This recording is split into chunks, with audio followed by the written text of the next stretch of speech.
Good morning, students.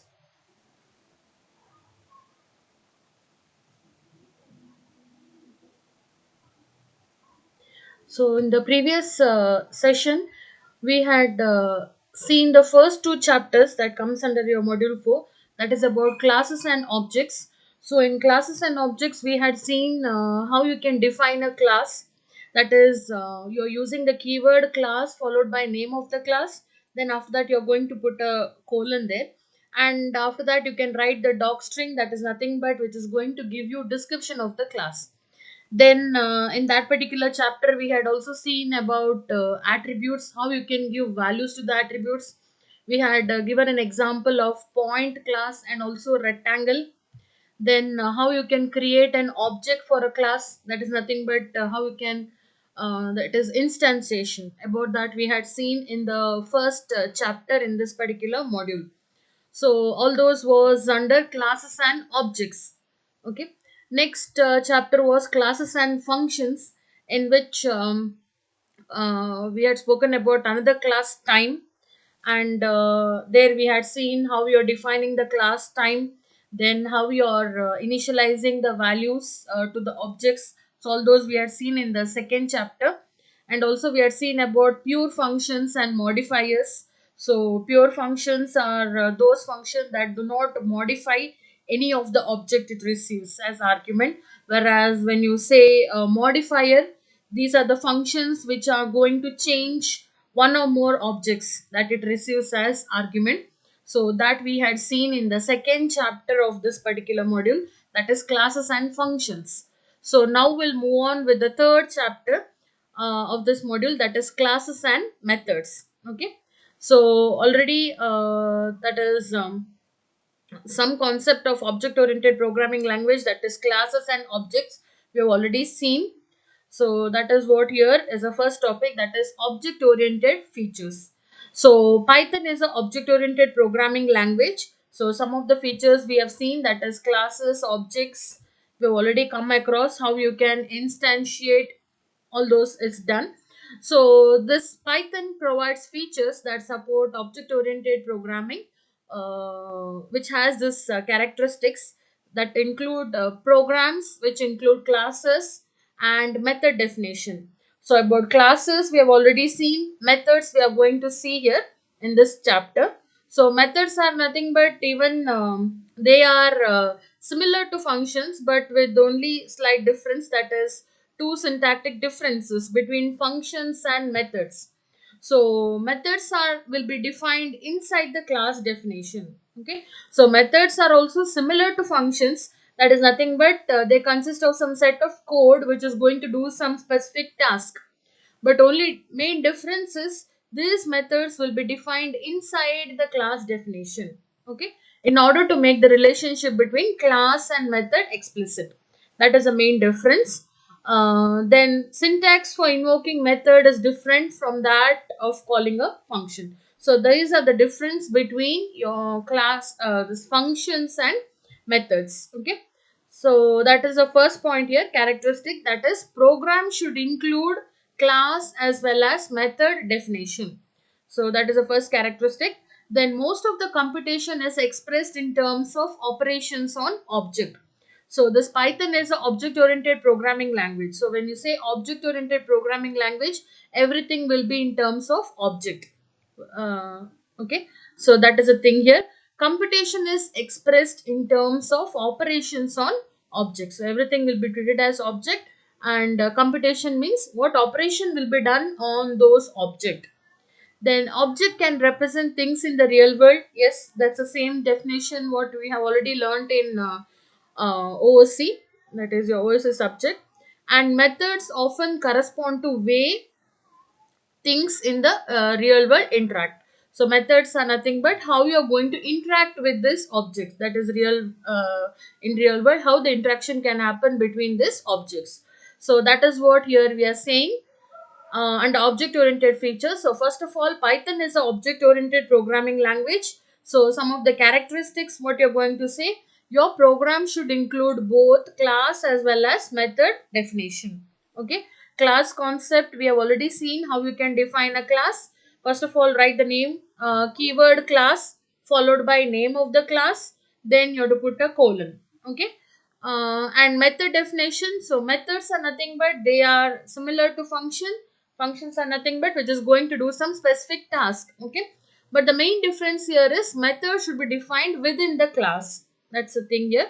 Then everything is treated in terms of object, that is your object oriented concept. Then methods are going to tell how the interaction between the objects can happen. Okay. So this is all what you have to tell for object oriented features. That is the first topic in this chapter. We'll go to the next one, that is printing objects. So again, here we are going to see the examples of class which we have already seen in the previous chapter.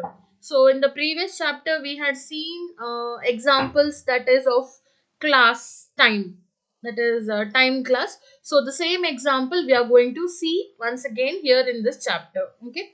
So the first thing here you can see here is class time. That is how you are going to define a class.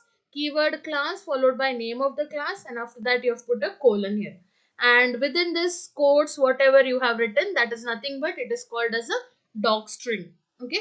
So doc string is nothing but it is going to describe, give some description about your class. So here what is the description here we have written? Represents the time of the day.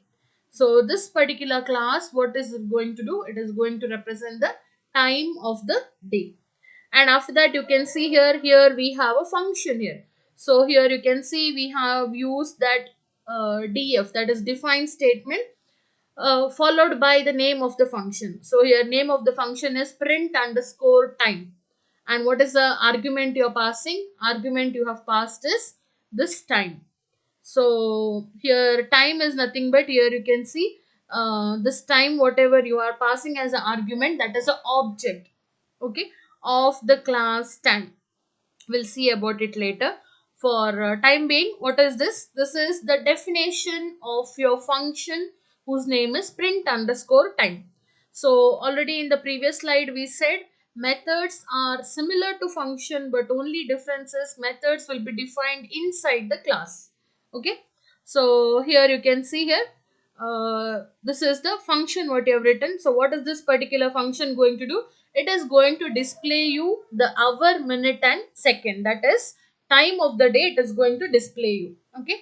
Percentage d. So this is access specifier what you have given along with the width here. Okay. Dot 2d you have given, that is after decimal you can have two digits. Okay. Yeah, that is dot 2d. Then hour, minute and second will be displayed. So here in this example you can see here. So to call this function we have to pass time object. So just see here name of the class is time. So in the previous chapter you have seen, that is in the chapter classes and objects, you have seen how to create an object for a particular class. That is nothing but about instantiation. We have already seen about that. So how you're going to create an object for a class? So here you're passing the name of the class as a function call. So here name of the class is time, then after that opening and closing braces you have, and the name, that is your object. What is the object here? That is start. Okay. And next what you have done, so start dot hour, start dot minute, start dot second. So for the object start, the attributes, so what are the attributes of your class time? They are hour, minute and second. So you're initializing the value, that is start dot hour 9, start dot minute 45 minutes and start dot second is 0. And you're going to print, you're going to call the function print time. And what's the parameter you have passed? That is start. So as said previously, start is nothing but here the object. Okay. So this will be passed to this function time. So you can see here that is 2d, that is nothing but here width how much you have given, time dot hour. So the first data that will be printed is time dot hour. So here start is nothing but the object what you have passed to this function print time. So time dot hour, so what is that time dot hour? It is 9. So when you're printing, since you've given it as 2d, that is width you are specified as 2, which will be of type integer.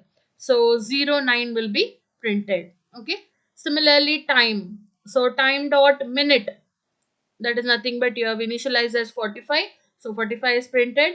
Time dot second, that is start dot second, that is 00. So this is how your result will be displayed. Okay. So this is an example program to display time of the day. Okay. So now to make this print time a method, all we have to do here is we have to move this function inside the class definition. This is just an example here given wherein class is separate and you have a function here. So if you want this function print time to be a method, then you have to move this definition inside the class definition. Okay.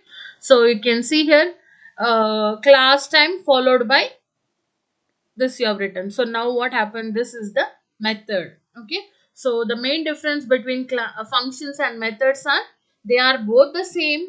They are going to do some specific task, but here method, when you say, that should be inside the class definition. Okay. So again here print time, you are going to print time minute, that is in terms of hour, minute and second. So you can see here time dot print time. So here there are two ways how you can call this print time. The first one is we use the function syntax here. So you can see here time. Here time is nothing but, so you can call it as the dot notation, wherein time is representing your class name and print time is the name of the method, the name of the method print time, and start is nothing but the parameter what you have passed. So what is the start is nothing but the object what you have created for the class time. Okay. So what happens, the time will be displayed in this form. Okay. So this is the first way how you can call the function print time. We have one more example here. So in this case, again you're calling the function print time. So this is a second way how you can call the method, how you can call the method print time. So here you can see start is the object, right? So again here this is a dot notation here. Print time is the name of the method and start is the object the method is invoked on. So here you can call this as a subject. Okay. So here we can say subject of a sentence. So when you say subject of a sentence, what is the meaning of that? This is telling what is the sentence about. That is same thing here. Subject of a method, when you say invocation is what the method is about. Okay. So here start dot print time. So this is going to give you the start time. Okay. So here subject is nothing but the subject of a method. When you say a subject of a method invocation is what the method is about. So here this particular method is about start time. Okay. So your start time is 9:45. So that is about the different way how you can call the method print time. Okay. So inside the method, the subject is assigned the first parameter, that is here you can see you are passing the parameter here time. So by convention we have one more technique here. So that is here the method you're calling, that is print time, and so what we are saying here is the first parameter you can call it as self. Okay. So by convention the first parameter of a method is called as self. Okay. So here we can just write that is this way, that is print time self. So that will be the first parameter. So instead of writing it as time, you can write it as self. So what will happen, self dot hour, self dot minute, self dot second. So that is nothing but the parameter what you have passed to this method print time. So the time of the day will be printed. Okay. So this is all about printing object. Next you have one more example here. So here in the previous chapter we have already seen about the time. So the same time class is used in this chapter also. Okay. So the same example is used. So there, in that previous chapter, we had seen a time class wherein you're trying to add the time. Okay, so there we had used time to int, that is converting the time to integer value. So here the same example we are going to see here. So inside the class time, you have the method increment and two parameters. So the first parameter by convention, that is self, and the next parameter is seconds. So this version assumes that time to integer is written as a method. So this is also a method. Okay. So this is a pure function. So in the previous chapter we have come across the term pure function and modifier. So modifier is a function that is going to change one or more of the object it receives as argument, whereas pure functions are those functions that do not modify any of the object it receives as argument. So here in this case it is a pure function, that is it is not going to modify the object what it is receiving as an argument. So we can invoke this increment function as start dot print time. So here start dot print time, that is here the subject what we saw in the previous slide. So start is a subject, it will be assigned the first parameter. So the first parameter, that is self. Okay, so you can see here start time is 9:45. Again, start is a subject, you're calling the method increment, and what is the first parameter here? The first parameter here is 1337. So this 1337 is nothing but the time in seconds. Okay, so the argument 1337 gets assigned to the second parameter. So first parameter will be self, okay, and the second parameter, that is seconds, it will be the seconds value, that is 1337 will be assigned to this seconds. Okay, so end dot print time. So what happened here? This value will be assigned to this end. So again, you're calling the print time, which is there in the previous slide. So end dot print time will be this particular value that is assigned. That is, you're incrementing the seconds. So for the start time, that is 9:45, you are incrementing this much amount of second. That is 133 seconds. When you increment, the end time will be this. So this is nothing but giving you the duration. Okay, starting at 9:45 till what time?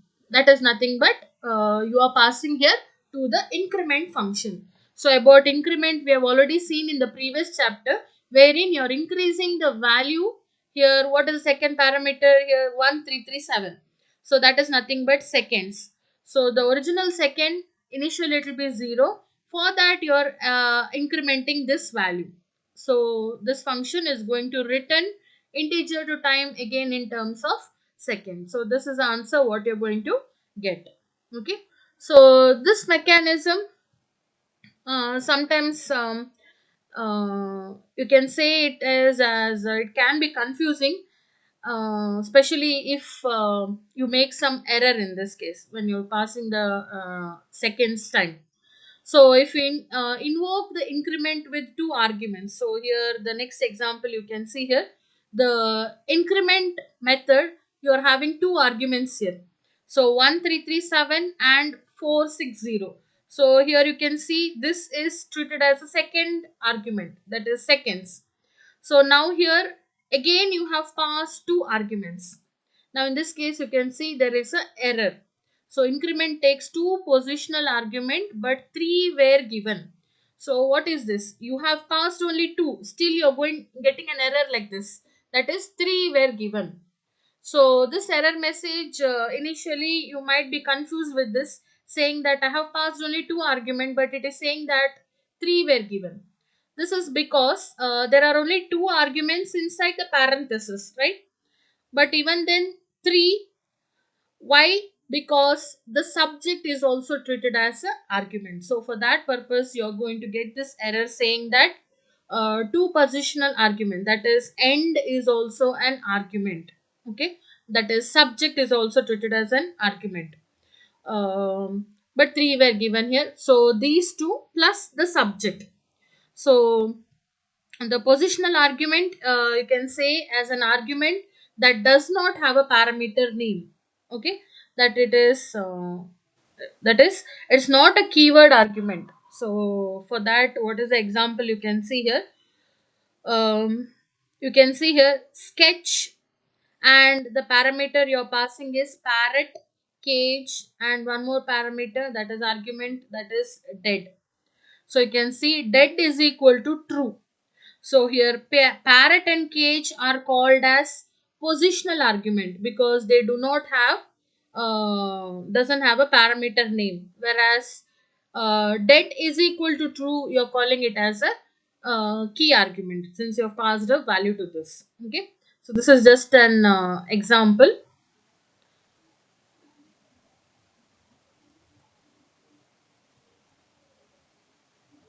We'll go to the next one.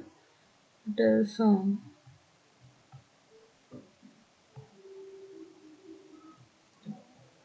that is this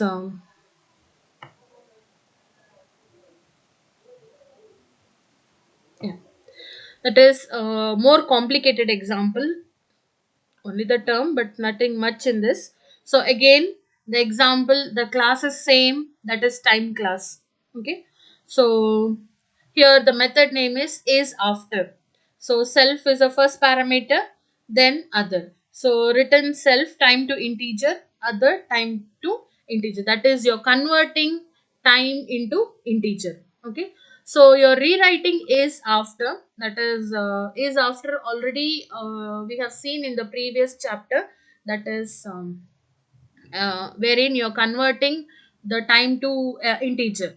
So the same example is given here, but there is a slight modification here. Here you're taking two time objects here, okay, as parameter. So in this case, conventionally, the name of the first parameter is self and the second parameter is other. So this is an additional thing. Two parameters are taken. The first one is self and the second one is other. So to use this method, we have to invoke one object and pass the other as an argument. Okay. So we have two parameter, but when you're invoking, what you're doing, that is you have to invoke it on one object and pass the other as an argument. So end is after. So you're calling is after. You're passing only one argument, that is start. Okay. So this is just an example wherein you're telling that for the same method what you have used in the previous chapter, we can pass two arguments. So for that purpose, here we are calling it as a more complicated example compared to the previous one wherein only one parameter was passed, that is what you have seen in the previous chapter. Okay. Nothing much. That's all what is there in that particular topic. Next, we'll come to init. So init, when you say init, I think you have learnt in your Unix also init, that is initialization. So init method, or in short form, you can say initialization, is a special method that gets invoked when an object is instantiated. So about object instantiation, again we have seen in classes and objects. So what do you mean by instantiation? You are creating an object for a class. So how you can create an object? Object name is equal to class name followed by braces. Just here you can see here. Here the name of the class is time. So time, you are calling it as a function, opening and closing braces. Whereas this time which is written in lowercase is nothing but the object of the class time. So this is nothing but you can call it as instantiation. Okay. So init method is a special method that gets invoked when an object is instantiated or when object is created. So here time class object is time. So automatically init method is invoked. Okay. So whenever object is created, init method will be invoked. So here in this example, you can see method init self, that is the first parameter hour is equal to 0, minute is equal to 0, second is equal to 0. So what happens in this case? Our minute and second will be initialized to 0. Okay. So that is the meaning of init method, which will be invoked whenever object is created. I think in OOC you had learnt about constructors, which is going to initialize the values to the object. Something similar to here, we are calling it init method, which will be invoked when the object is created. And here in this example, here you can see init. So how we are going to write the init method? 2 underscore followed by init and again 2 underscore. Okay.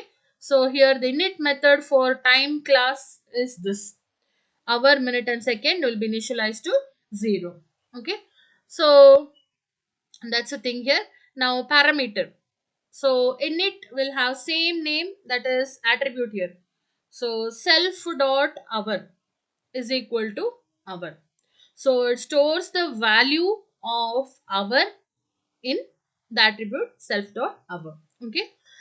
The parameters are optional here. So you can call time without any argument. So you can see here, time is the object what you have created. You're calling the method print underscore time and you have not passed any argument.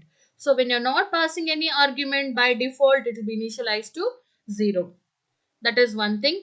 You can pass the arguments also. So this is another example wherein one argument is passed. In that case, what happens? It is going to override. Override what? Hour. Okay. If you're passing two argument, then it is going to override hour followed by minute. Similarly, three argument if you're passing, then it is going to override hour, minute as well as seconds. Okay. So this is all about your init method. So what is init method? Init is nothing but this is a special method which will be invoked whenever object is instantiated or object is created. Okay. That is about init. Next we'll go to other special method, which should return a string representation of an object, that is nothing but str. Again 2 underscore followed by str, again 2 underscore. So this method is going to return the string representation of an object. Okay. So here str method you can see self. So self dot hour, self dot minute, self dot second. So it is going to return the hour, minute and second. That is nothing but string representation of your object. So what is object here? Time. Parameter you have passed is hour and minute. So print time when you go, when you give string representation of your object will be displayed. Okay. That's all about your string method. Next, we'll go to overloading. Again, overloading you have already learned in OOC, the same topic here. So, by defining other special method, we can specify the behavior of operator on the classes. So, here an example here you can see here. One more method we are using here, that is add. 2 underscore followed by add, again 2 underscore. For which class? For the class time. Okay. So you can use the plus operator on the time object. So overloading. Okay. Addition, and what you're going to do in that, that is plus. So changing the behavior of an operator so that it works with the classes is called as operator overloading. Classes, or you can also call it as programmer defined types. So programmer defined types are nothing but, can say it as classes. So changing the behavior of an operator so that it works with the class is called as operator overloading. Here you give add, what it is going to do, the operator you have used is plus. Okay. So here what you're doing, seconds you have initialized self dot time to int plus other time to int. So you're converting the time to integer for the first parameter, that is self here, and other one. We'll see what it is with an example. So it is going to return integer to time of seconds. Okay. So we'll just see with an example. So you can see here, when you're applying the plus operator to the time object, Python is going to invoke this add method. That's a special method, that is add. So when you print the result, Python is going to invoke the string method, so it will be displayed in the form of a string. Okay, so for every operator in the Python there is a corresponding special method like this add. Okay, so here what it is going to do, start 9 comma 45 you have passed, so the starting time is 9 o'clock 45 minutes, and the duration, so start is 9:45, duration is 1:35. So again the minutes is going above 60, right? So here while printing what you're doing, telling start plus duration, so what are we saying, you are writing just the plus. When you write this plus operator, it is going to this special method, that is add method, so that is your overloading. So changing the behavior of an operator so that it works with the class, that is called as operator overloading. What is the meaning here, you are just writing plus, internally what happens, it is going to this function, special method, sorry, not function, method, special method, that is add, and it is going to perform the addition here. Okay, and the value that is returned is integer to time in terms of seconds. So that's all about operator overloading. Next topic is time based dispatch. So in the previous section we added two time object. You also might want to add an integer to time object. That also you might come across some situation wherein suppose the time is 9:45, for that you want to add some integer value, so such kind of situation you might come across. So again we have the version of add, which is going to check the type of other here. Okay, type of other, and invokes either add time or increment. So based on your other, this particular parameter other, whatever you have passed, it will invoke either add time or it will invoke increment. Okay, so based on the value of other. So the built-in function is instance, it's going to take a value and a class object. Okay, here the class object is time, that's nothing but the object which you have created for the class time. Okay, and other, so if it is returning true, now in this case if it is going to return true, then you're going to call the add time method, otherwise you'll be going to increment. Okay, if the other is a time object, if the other is a time object, then add invokes add time, that is this particular function. Otherwise it assumes the parameter is a number, and it is simply going to increment method. Okay, so if the other is a number, then it will be invoking increment method. If it is a time object, then it is going to add a time method. So this operation is called as time based dispatch, because it is dispatches the computation to different methods based on the type of the argument. I hope I'm clear here. So what is happening here? Based on the type of the argument, the control might go either to add time or to increment time. So for that purpose, you're calling it as type based dispatch. Okay. So here the example you can see here. Here the start time 9:45, duration time 1 comma 35. So again plus, so plus when you say, we already saw it is going to come to this particular method add. So here in this case duration is also a time object, so it is going to come to add time method. But whereas in the next case start plus 1337, so here 1337 is a number, so what happens? It is going to come to this increment method, and it is going to give you the result here. Okay. So here one more example here. So just see here. Here you have given start as a first object. Okay. So if integer you have given as a first object, then in that case what happens? There is an error here. Okay. Because what it is saying, the first parameter here should be the object here, but since you have given an integer, it is going to give you an error here, that is type error, unsupported operand type for all. So to overcome that, what we can do here is, instead of add we are writing it as r add. only this addition. Okay, self comma other, self comma add other. Rest is same. Only thing, instead of add method, you're writing it as r add. So in that case, you're going to get the result here. Okay. So I think we are time, right? Okay. So remaining two topics are there in this, that is polymorphism and interface and implementation. So we'll do it in the next class. Thank you.